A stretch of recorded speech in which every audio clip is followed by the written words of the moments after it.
Hey everyone, welcome back to Garnock Reviews, where today we're looking at a 1995 Ocean Yachts 42 Super Sport.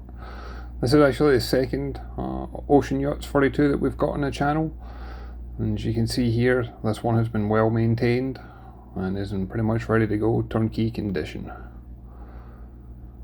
One of the features I liked about these boats is the fact that you've got the solid grab rail throughout the boat leading to the bow. Whenever you've got the handrails next to the main windows, you get the guardrails leading to the bow itself.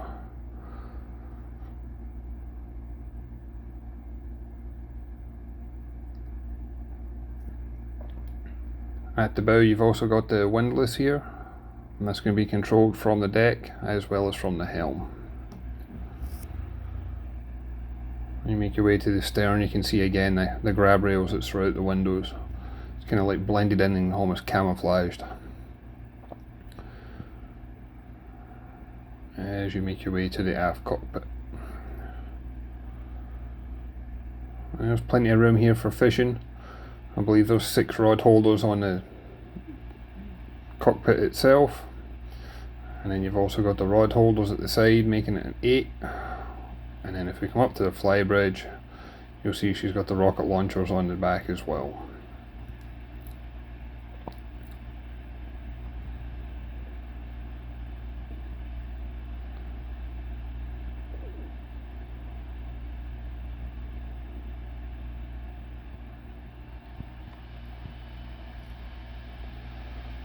And the fly bridge on this boat sits pretty far aft, and that way you get a good visibility over the aft cockpit, and you can keep an eye on where the fish are and steer the boat accordingly. There's also seating in front of the fly bridge, so if you've got family and friends, they can be up here with you as well. And all these canopies, they can either be rolled up or they can be removed completely, or you can keep them in place depending on what you wanted to do. This particular boat's got a good bank of electronics, including the VHF radio. It's got the Furuno radar, and you've also got chart plotter, you've got autopilot, and you've got speed log, depth, things like that, and a full bank of engine instrumentation.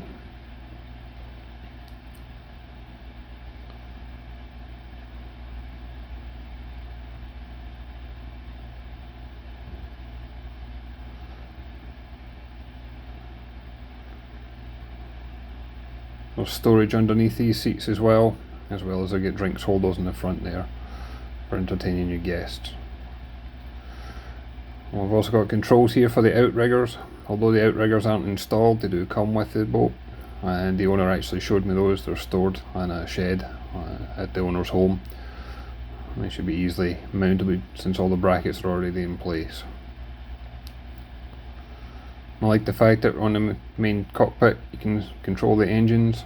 Again, it's just perfect for when you're fishing, you know where the fish are, and if you also wanted to dock single-handed too. See, we get the transom door for bringing your catch in. There's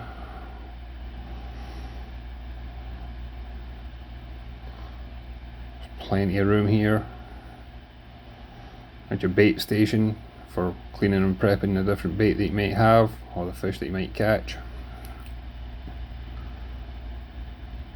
And this has also been used for storage for ropes as well.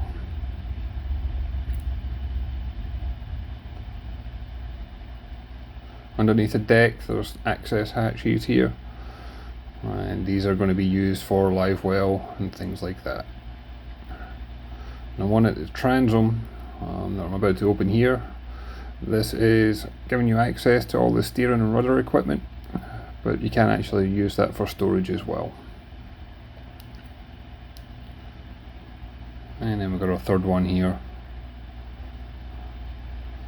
allowing you to fish for longer durations offshore. I really like these boats for the fact that inside they've got a yacht finish, plenty of visibility, both natural light and artificial light. There's a high degree of comfort here. It just makes it great for either family cruising, but it's also beneficial for charter fishing as well. And underneath the main settee in the saloon, there's storage space in here, and this particular one they're using it for life rafts, But a lot of these boats, they actually use that for the fishing rods and fishing equipment.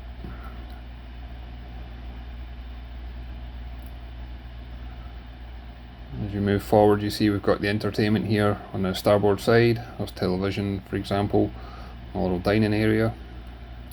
And then to port, you got a full galley. And you've got fridge freezer access here. The owner's actually fitted 2 fridge freezers. He uses one for day cruising and he uses one for longer durations, and that way it just keeps everything cooler. You're not opening the drawers and doors as often. There's plenty of worktop space. There's plenty of drawers and cabinets. And everything's got a firm lock to it whenever it closes. So if you are taking this offshore, everything's going to remain in place. A microwave behind the door, for example.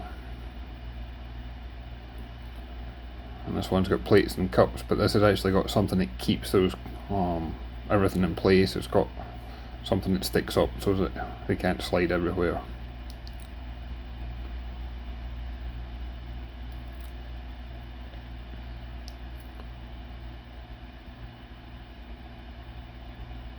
And again, you got your entertainment, including DVD player, stereo, TV. As you make your way forward to starboard is the guest cabin. And this has got a double berth that actually goes underneath the dining area, so this expands out.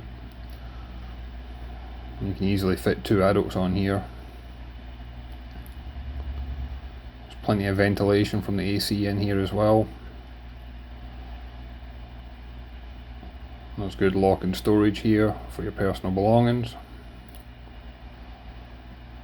The owner keeps some of the paperwork for the boat in here.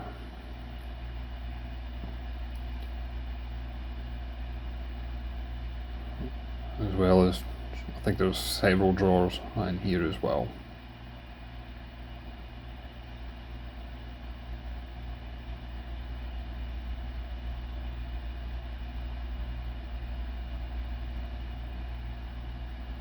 As you make your way to the forward cabin, so you've got a double berth and it's an island berth, so there's plenty of access on either side. And there's a lot of storage space in this cabin, again for extended cruising. There's another TV unit in here for when you're relaxing on board. There's plenty of headroom as well. I'm roughly 6'2". I had no issues in this boat. You get the overhead hatch for both light and ventilation, as well as emergency access if you needed it.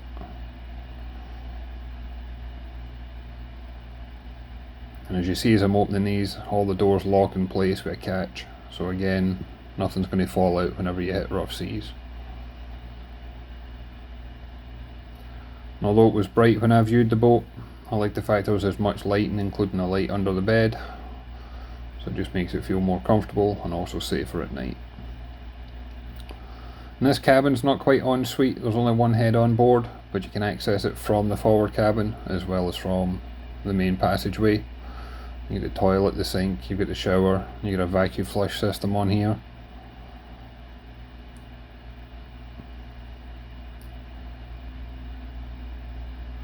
And then the engines are accessed underneath the main saloon just at the door. And this boat is powered by twin Detroit diesels, and you've got just under 1,000 horsepower total. I believe it's 470 horse each. And these engines have been really well maintained. But I like the fact that when you're down here, it's very easy to get to everything you need to for regular maintenance, including your oil filters, your fuel water separators, things like that. So it makes it easy both when it's tied up like it is just now, but also if you were ever having to carry out emergency repairs while underway. You can see how clean the engine is and how clean the engine room is. I don't think this thing's ever had an oil leak in its life. It's also got an Onan generator, so if you don't have shore power, you've still got access to all your electrics on board.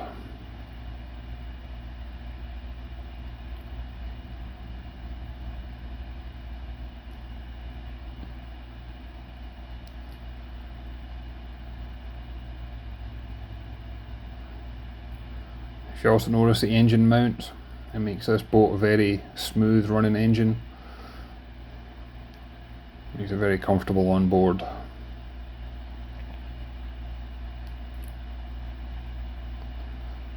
Everything's clearly labelled as well, including when it was last serviced or replaced, so it's easy to keep with that maintenance going.